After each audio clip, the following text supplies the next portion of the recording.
Mais je me sentais vraiment dans le cocon familial chez mon oncle.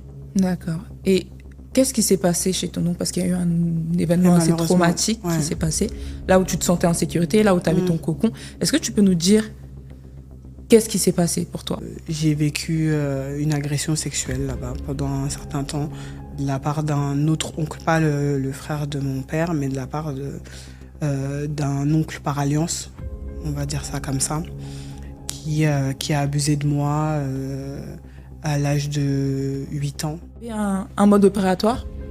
C'est-à-dire, est-ce que ça a commencé directement quand tu es venu et il t'a vu? Non, c'est au fur et à mesure. Il essayait de me faire comprendre que c'est bien, que c'est une bonne chose. Donc il y avait beaucoup de manipulation. Il m'a beaucoup manipulé. Il m'a fait comprendre qu'en gros, il fallait que je devienne une femme. Et pour que je sois dans l'apprentissage de devenir une femme, il fallait que j'accepte de faire ces choses-là avec lui. Tu te Dans ma sentais tête, coupable? dans ma tête, c'est ma faute, j'ai laissé qu'on m'a touchée. Donc pourquoi je vais aller dénoncer quelque chose que j'ai laissé faire en fait. J'ai eu des moments dans mon adolescence, une fois après que j'ai commencé à sortir avec des garçons, après mes 18 ans, j'ai eu une période où j'étais hyper sexualisée en fait. C'était pas un problème pour moi d'être la fille qu'on choisit juste pour ça. Tu avais une dévalorisation totale de ta personne. J'étais totalement dévalorisée, c'était pas grave. C'est comme ça qu'on m'a appris. C'est comme ça qu'il m'a appris qu'on devait m'aimer. C'est en me donnant. Je suis fière d'avoir réussi en fait à te relever. Ouais. T'es une survivante en fait. On peut dire ça comme ça. Est-ce que...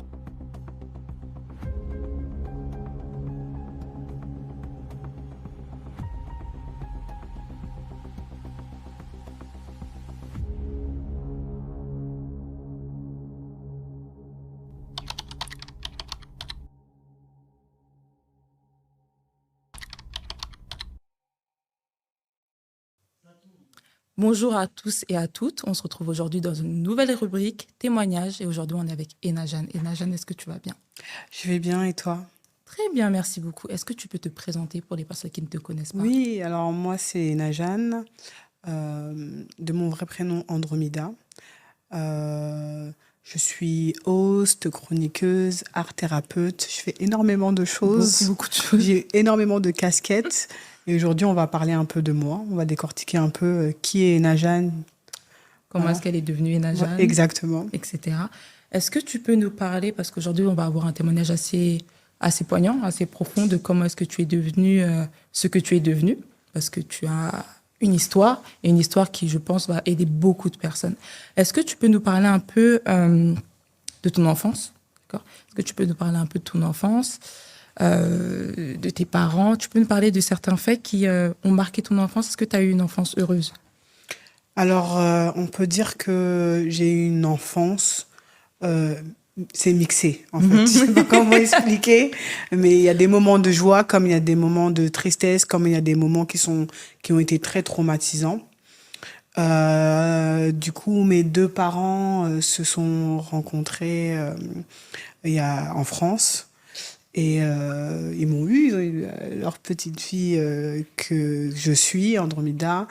Et dans leur parcours, puisque c'est des gens qui viennent du Ghana, dans leur parcours, ça a été assez compliqué. Donc du coup, il y a eu des moments où ils ont dû prendre la décision de me faire garder par des membres de ma famille. Ils ont toujours gardé le contact avec toi? Toujours. J'ai toujours eu le contact avec mes parents. Toujours eu le contact avec les membres de ma famille, que ce soit mes oncles, mes tantes, mes cousins, mes cousines. Je suis quelqu'un qui est très proche de ma famille à un certain niveau, très proche de ma culture, très proche de ma communauté. Depuis toujours? J'ai baigné dedans parce que je suivais ma mère partout. D'accord. Et tu étais une petite fille comment? Tu étais calme, un peu rebelle, rêveuse? Comment est-ce que tu te décrirais? Alors, j'étais une petite fille rêveuse, très introvertie. C'est pas la petite fille, la dame que vous voyez aujourd'hui, qui a de la poigne, qui a de l'assurance et qui arrive à parler en public. Non, c'était pas comme ça que j'étais quand j'étais petite. J'étais très réservée, timide et je restais dans mon coin. D'accord. Je voulais pas déranger. Pendant ces périodes où cette période assez particulière pour tes parents, ils ont dû te donner à d'autres. Comment est-ce que ça s'est passé pour toi? Qu'est-ce qui s'est passé? Combien de temps est-ce que ça a duré? Alors, la première fois que c'est arrivé, C'était à l'âge...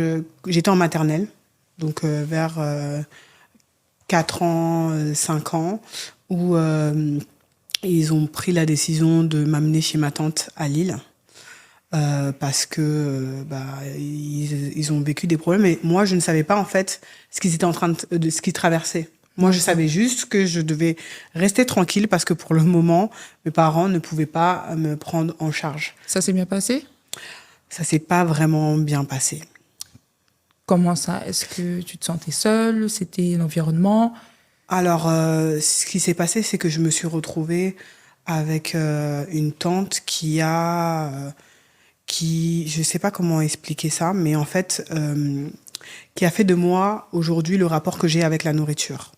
C'est-à-dire que, elle me tapait, elle me maltraitait si je mangeais pas mes plats. C'était ça. C'était quelqu'un que tu connaissais, que tes parents connaissaient bien? Oui. Est-ce que tu as été surprise de cette image? Parce que je pense que lorsque tu la voyais en amont, tu savais pas qu'elle était comme ça. Non. En fait, le problème, c'est, je pense que comme elle devait garder l'enfant qui n'est pas son enfant, elle s'est dit qu'elle allait prendre cette responsabilité-là, qu'elle allait le faire, mais qu'elle ne voulait pas qu'on dise qu'elle ne me garde pas bien. Donc pour elle, le fait que je ne mange pas, ça aurait été un signe qu'elle ne s'occupe pas bien de moi. Donc elle pensait bien faire. Voilà. Donc pour elle, en me tapant pour me forcer à manger, le résultat c'est que on allait voir sur mon corps que j'ai pas maigri, que j'ai pas truc. Donc pour elle, il fallait que je mange tous les plats jusqu'à la dernière goutte quoi. Il fallait pas que je laisse des restes, il fallait pas dire que j'ai pas faim, fallait voilà. C'était vraiment un point culminant pour elle. Et il y a une scène qui m'avait vraiment marquée parce que de temps en temps mes parents ils venaient me voir pour voir si je vais bien et tout. Mhm. Et je me rappelle que mon père, il m'avait ramené des bijoux et encore des jouets. Et chez elle, j'avais une pièce, une buanderie qui s'était transformée en salle de jeu. Parce que je pense que mes parents voulaient compenser leur absence avec le maximum de jouets possibles et des choses comme ça. Et ce jour-là, j'avais pas mangé toute la nourriture. Malgré qu'elle m'avait tapé et tout, j'avais pas mangé. Quand je dis qu'elle me tapait, ça veut dire qu'elle me tapait jusqu'à vomir. Donc c'était vraiment une en personne gros, abusive. Voilà. Et tu étais la seule à être traitée comme ça? Est-ce qu'elle avait des enfants? Elle avait une fille que je considérais comme un peu ma grande sœur à cette époque-là, qui aussi se faisait maltraiter aussi. Donc c'était vraiment une éducation pour elle? Ouais, pour elle, c'était l'éducation, c'est en tapant que tu comprends. D'accord. Et donc tu as développé des troubles Oui, des TCA, des troubles de l'alimentation. Exactement. Et toi, t'as peur de la nourriture? Est-ce que c'est un... J'ai pas peur de la rapport? nourriture, mais je me réconforte avec la nourriture. D'accord, donc c'est vraiment quand tu es stressé, tu manges. Voilà. D'accord. Jusqu'à aujourd'hui? Ça peut arriver. Je peux avoir des moments où je vais me réfugier dans la bouffe quand vraiment je vois qu'émotionnellement parlant, j'arrive pas à gérer ou j'arrive pas à extérioriser comme j'aimerais extérioriser. D'accord. Et ça a duré longtemps? Tu es resté longtemps là-bas? Je suis restée jusqu'à l'entrée au CP, donc ça veut dire 7 ans. Oui, l'entrée Ouais. CP, c'est 6 ans. Ouais, 6 ans, ouais, 6 ans, ouais, c'est exactement ça, c'est 6 ans. Et ensuite, je suis revenue chez ma mère, chez mes parents, quoi. Est-ce que tu leur en as parlé? Si, je leur en ai parlé, mais à cette époque-là, quand je leur en ai parlé, ils n'ont pas compris l'importance, l'impact que c'était. Ils pensaient que, parce que ça se voyait pas, là où elle me tapait, c'était pas visible. Donc pour elle, pour mes parents, ils se disaient, j'abuse, peut-être qu'elle m'a donné des fessées, ou peut-être que, genre, en gros, elle m'a corrigé parce que j'ai pas écouté, que j'étais pas sage, alors que pour moi, dans ma tête, non, j'ai tout fait bien, j'ai toujours été carré, j'ai toujours fait en sorte de ne pas déranger. Donc, j'ai resté dans mon coin. Si je devais intervenir, j'intervenais. Si je ne devais pas intervenir, j'interviens pas. Donc, pour moi, je comprenais pas pourquoi je devais recevoir ce genre de coup-là, quoi. Mais ils n'ont pas pris ça vraiment au sérieux. Donc, il n'y a eu aucune mesure qui a été prise par Non. rapport... Tu retournais là-bas, chez ta tante? De temps en temps, on devait retourner là-bas, mais j'avais grandi, donc j'avais un peu plus le temps de m'affirmer. Et donc, du coup, elle ne pouvait pas le faire. Et puis, il y avait ma petite sœur, et ma petite sœur non plus ne se laissait pas faire après. Donc, du coup, ça s'est arrêté. Mais c'est vrai que on n'a plus revécu avec elle. C'était fini, ça, après. D'accord. Donc, tu es retournée avec tes parents? Oui. Et tu as continué ton enfance avec tes parents? Oui. Avec tes deux parents? Oui, Tout le monde, là, tout se passait bien jusqu'au moment où mes parents ont commencé à avoir des disputes de couple et à se séparer, en fait. Donc, tu as eu une séparation et un divorce entre tes parents. C'est ça. Est-ce que ce divorce, il a été plutôt facile, donc rapide, ou est-ce qu'il a été un peu plus compliqué? Et comment est-ce que toi, tu as vécu ce divorce? C'était un divorce qui a été compliqué parce que je pense que les gens autour ne comprenaient pas les raisons du divorce de mes parents. Parce que peut-être que... Et moi, j'arrivais pas à comprendre parce que pour moi, j'acceptais pas que mes parents puissent divorcer au départ. Pour moi, les choses peuvent se régler. Mon père, c'est mon père. Ma mère, c'est ma mère. Donc, moi, je veux qu'ils restent ensemble. Ça a toujours été un couple qui a été démonstratif. Donc, moi, mon père, je l'ai vu offrir des fleurs à ma mère chaque Saint-Valentin, anniversaire, ce genre de choses attentionnées. Donc, quand ils avaient des problèmes, je comprenais pas vraiment d'où ça venait. Et ça me touchait. Je voulais pas qu'ils se séparent, mais malheureusement, c'est arrivé. Et il y a eu des périodes où il y a eu des scènes violentes à l'encontre de ma mère, malheureusement. Et il est arrivé que, pour pas qu'on assiste à ces moments où il y avait beaucoup de disputes et tout ça, ma mère prenait la décision de me faire dormir chez des cousins, des cousines, des copines à elle qui avaient des enfants ou des choses comme ça. Donc, pour éviter qu'on les voit, pour qu'on voit le drame, tout le drame qui se passait entre eux, en fait. D'accord. Donc, tu as senti... est-ce que tu en as voulu à ta mère, vu que tu avais l'air de beaucoup aimer ton père? Est-ce que tu en as voulu à ta mère plutôt? Est-ce que tu as eu de la rancune envers ta mère? Est-ce que tu t'en voulais à ton père? C'est bizarre. Ce que je veux dire, c'est que j'en ai pas voulu réellement à mes parents. Je voulais juste qu'ils restent ensemble. Je sais qu'il y a une période où ils se sont séparés une fois, où j'ai demandé à ma mère de me ramener mon père. Mais quand je lui ai demandé de me ramener mon père, j'étais pas en mode je suis fâchée contre elle. Je voulais juste qu'elle me ramène mon père, c'est tout. Mais je sentais quand même que c'était pas facile pour elle. Et comme je me retrouvais à être responsable moi aussi, parce que du coup, ma mère devait travailler énormément, elle enchaînait beaucoup de boulot, elle a fait tout pour nous élever du mieux qu'elle pouvait, et que mon père il ne prenait plus ses responsabilités vis-à-vis de nous. Du coup, moi, je comprenais que il y avait quelque chose qui clochait, que je pouvais pas forcer ad vitam aeternam à ce que mes parents soient ensemble, en fait. Je comprenais ça. Donc j'acceptais le fait que ça se finisse, même si c'est pas ce que je voulais. D'accord. Et suite à ce divorce, est-ce que le comportement de ton père elle a changé? Est-ce que tu as Ouais. vu une autre facette de lui? Ouais. Est-ce que vous avez pu garder le contact? Non. Non. Non. Dès que le divorce il a été prononcé, Ouais. disparition. Il a disparu pendant 10 ans. Pendant 10 ans sans nouvelles, sans rien du tout. Non. Ça n'a pas dû être facile. Et tu m'as parlé du fait on vous plaçait, toi et ta sœur, c'est ça? Ou d'abord il y a eu toi et ensuite il y a eu ta sœur? En fait, c'est confié à d'autres personnes. Ça peut être moi et ma sœur, ça va dépendre. C'est pendant les week-ends, pour nous faire changer les idées, pour qu'on reste pas dans l'atmosphère dans laquelle on était dans la maison, puisque c'était que des disputes. Et pour pas qu'on voit comment ça se passe, donc ils préféraient nous éloigner de ça, de cet environnement-là. Est-ce que ça t'a fait du bien d'être... Ouais, ça me faisait du bien parce que j'étais avec mes cousines. Ça me faisait du bien parce que j'étais avec mes cousins, cousines. Je rigolais. Pour moi, c'était des moments de parenthèse c'était des bouffées d'air frais, en fait. Tu vois, j'avais le sentiment d'être dans un bon concours familial et je me sentais bien. Surtout quand j'étais chez mon oncle, le petit frère de mon père, qui est pour moi la figure masculine qui m'a élevée. J'ai plusieurs figures masculines. Parce que ma mère, c'est une personne qui est très influente dans la communauté ghanéenne et autour d'elle, elle a beaucoup de référents et tout, et j'ai pas de problème avec ça. Que ce soit de son côté, ses frères et tout, ils ont toujours essayé d'être présents pendant que mon père n'était plus là. Mais je me sentais vraiment dans le cocon familial chez mon oncle. D'accord. Et qu'est-ce qui s'est passé chez ton oncle? Parce qu'il y a eu un événement assez traumatique qui s'est passé, là où tu te sentais en sécurité, là où tu avais ton cocon. Est-ce que tu peux nous dire qu'est-ce qui s'est passé pour toi, là-bas?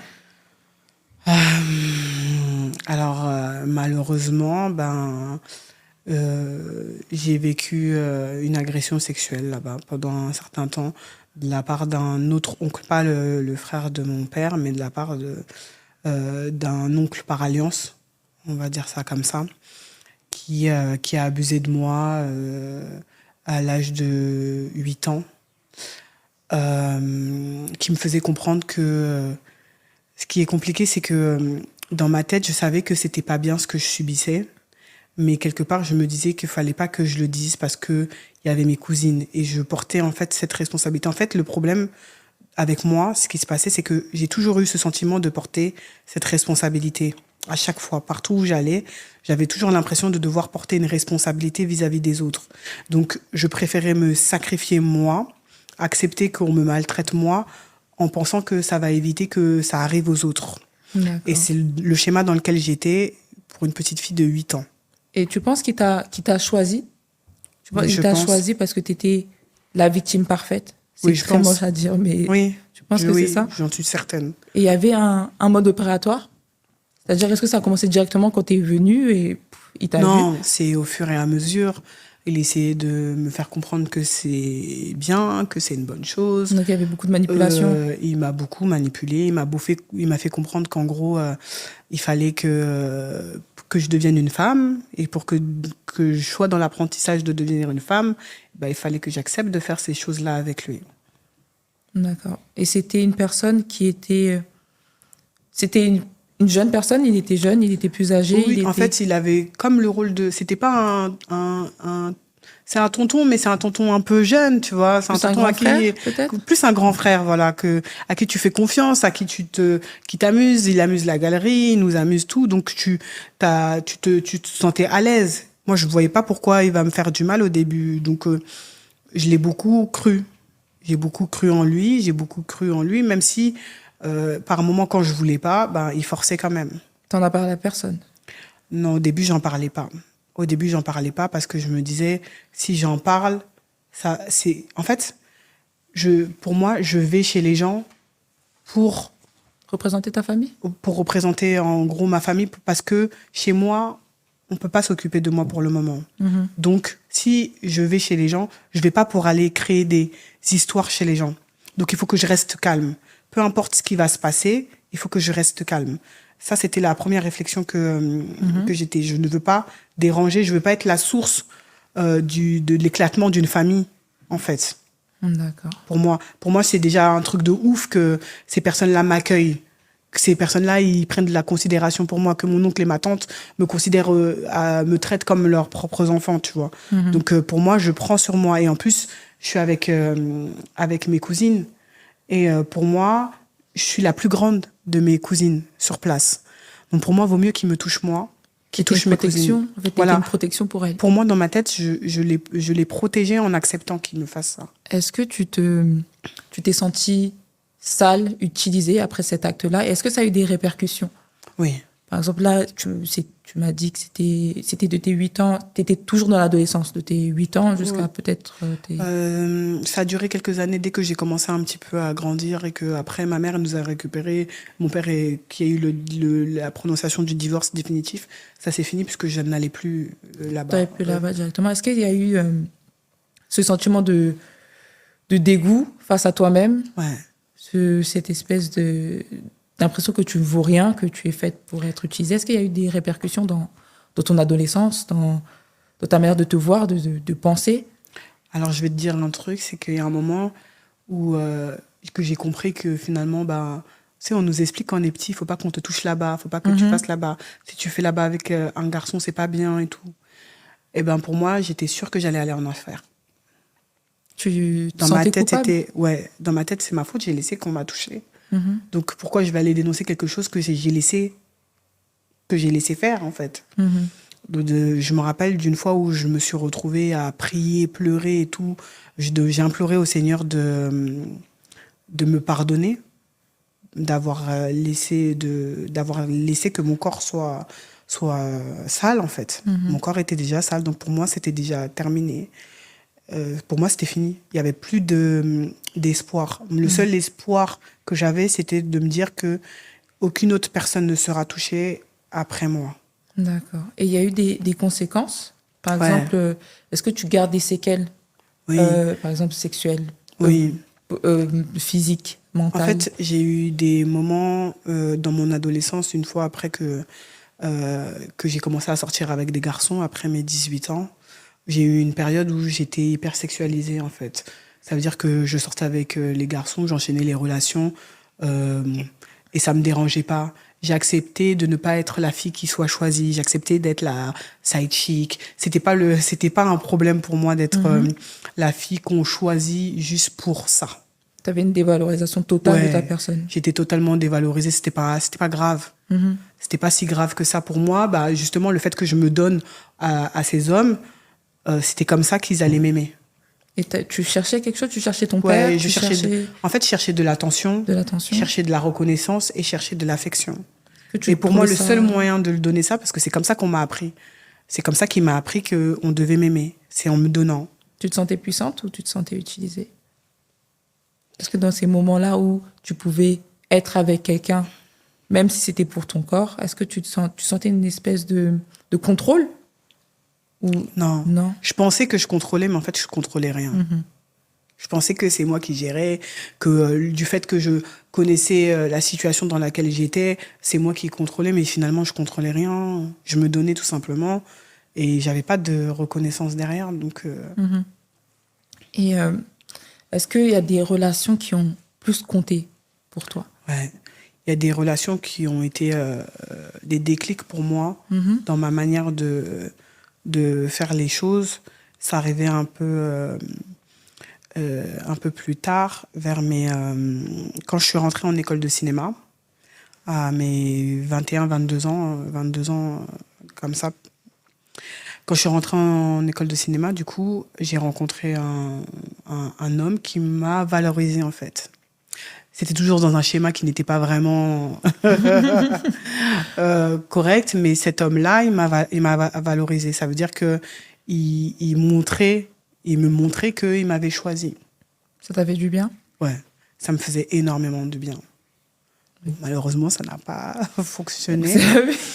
Ça n'a pas fonctionné. Et après lui, j'ai eu un autre petit copain qui me faisait vraiment comprendre que mon passé a un impact sur ma vie.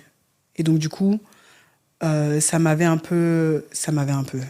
beaucoup fait culpabiliser sur ce que j'avais vécu et comment je gérais toutes mes relations que j'avais vécues. Donc, il y a une réflexion qui a commencé sur Ouais, toi. Et j'ai sur... fait une remise en question, je m'en voulais.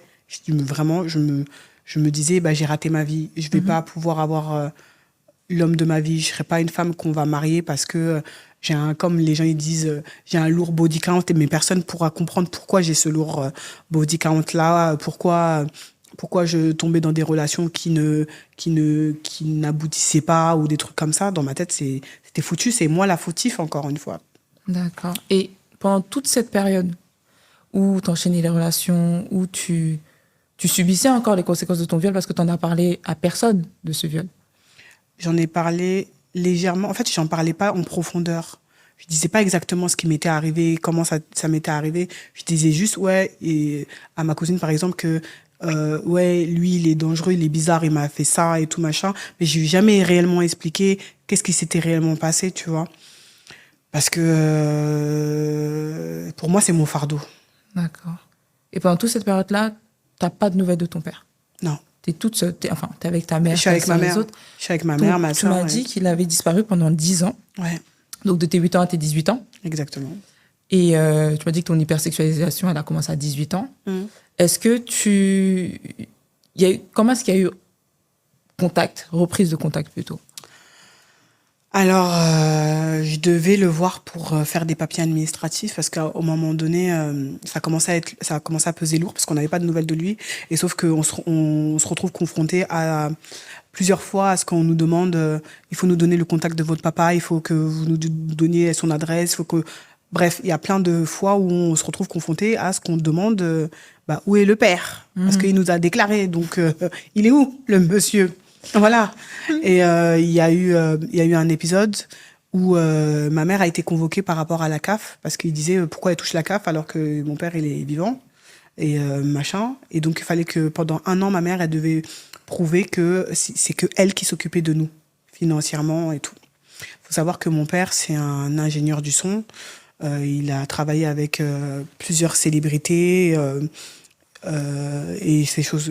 Enfin voilà, donc ça fait que je pense qu'il a eu une période de dépression et donc du coup il s'est dit ben il s'en va tout simplement et il peut plus être un homme, il peut plus être le pourvoyeur. Donc les enfants vont rester avec leur mère et il n'a pas besoin de ça. Il n'a pas besoin que lui soit présent. Donc C'est pas c'est important. toi qui as fait le premier pas. Voilà, c'est moi qui ai dû faire le premier pas pour le retrouver parce qu'on avait besoin de ses papiers pour faire des trucs administratifs. Et t'as bien accueilli? C'était pour mon anniversaire, le jour où on s'est vus. Donc quand il m'a vu, il m'a dit bon anniversaire, ma chérie. Bon, comme après 10 ans. Ouais, comme Tout si ce de temps, il rien a n'était. pas- Ok, bon. Comme si de rien n'était, en mode voilà. Et puis il m'a donné un petit billet comme cadeau pour anniversaire et puis c'est tout. Et le lien que vous avez, il est fragile? Il pense qu'il est présent, il est fragile. Il est fragile. Tu lui as pardonné?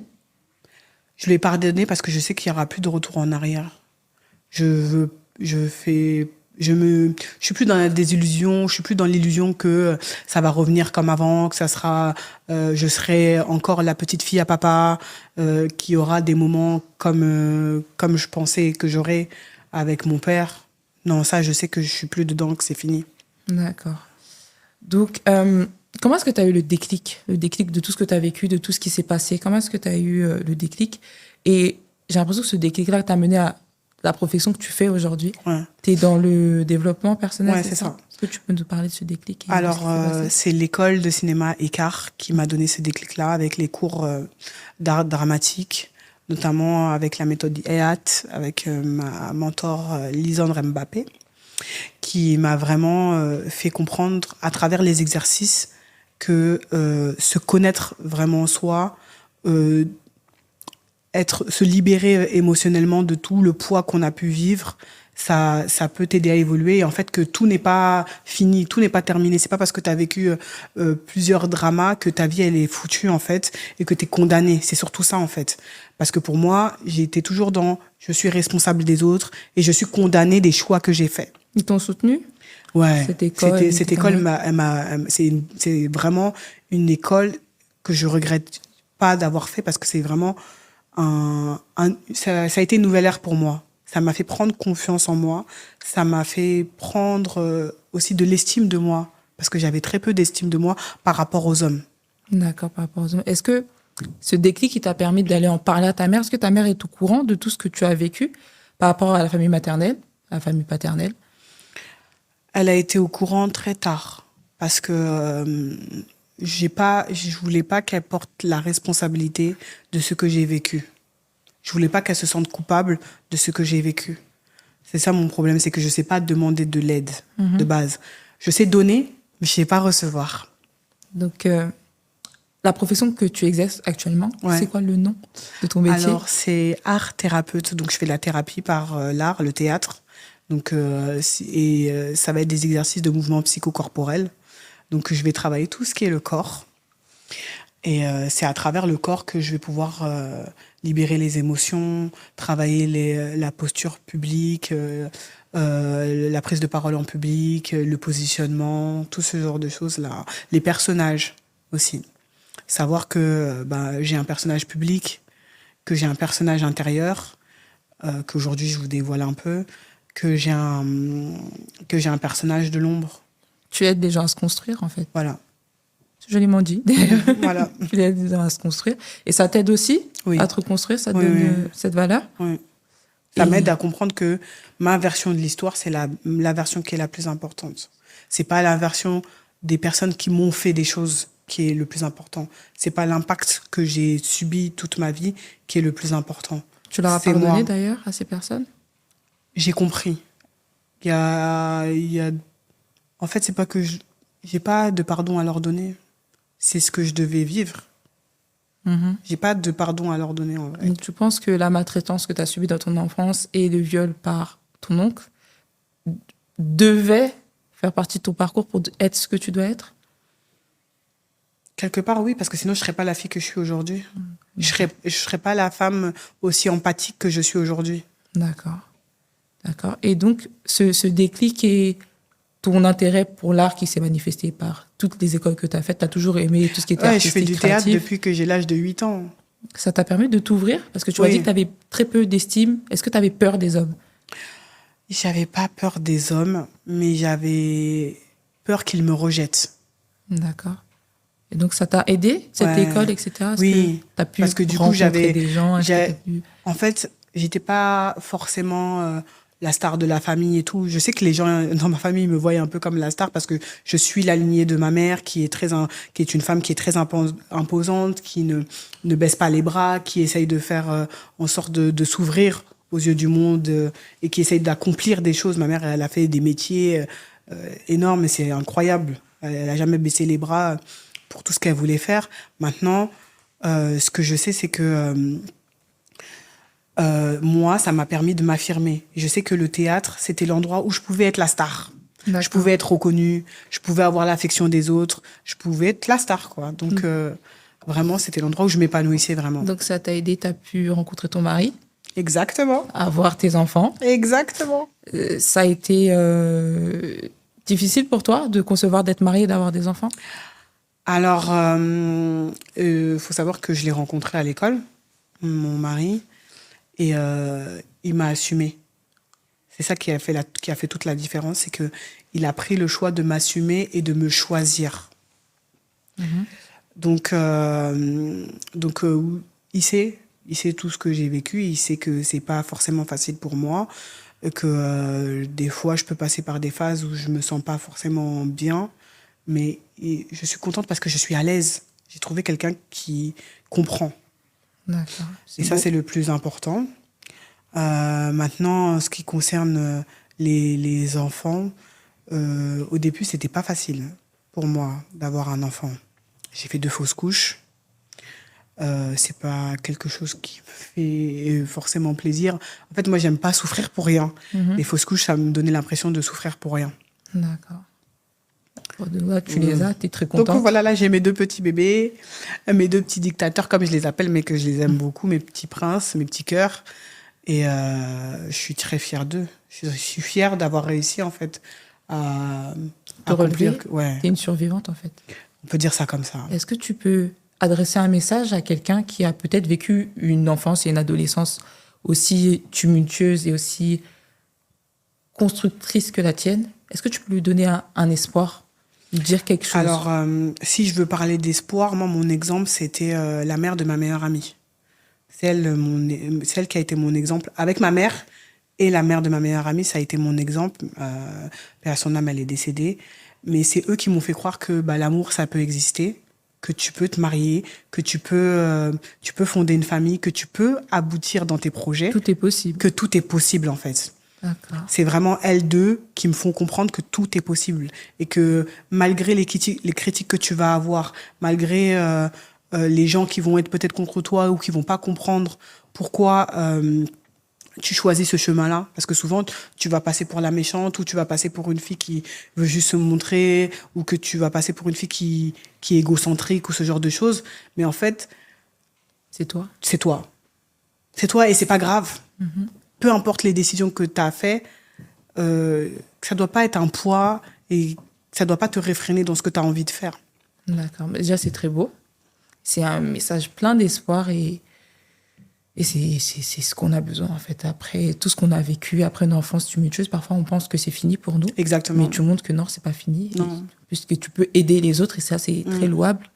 Donc, Enajan, je vais te dire merci beaucoup. Merci. Parce que je sais que ça n'a pas été facile pour toi de te livrer comme ça.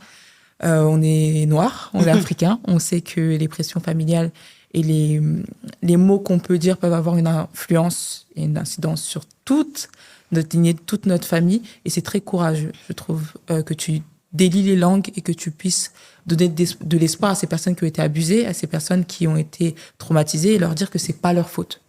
Surtout aussi que je suis pas là pour condamner les parents. Je comprends, en fait, j'ai fait un travail d'introspection qui fait que je comprends le cheminement dans lequel ils en sont arrivés aujourd'hui et je ne leur reporte pas. J'ai juste envie de libérer la parole pour que les gens puissent se sentir mieux dans leur peau et puissent avancer, tu vois. Je suis pas là pour pointer du doigt ou pour faire la victime pour faire la victime. C'est pas c'est pas le but en fait. Sinon, ça me permet pas d'avancer et ça permet pas aussi aux autres d'avancer. Je dois devenir qui je suis et c'est ça, c'est le plus important. D'accord, merci beaucoup, Inagen.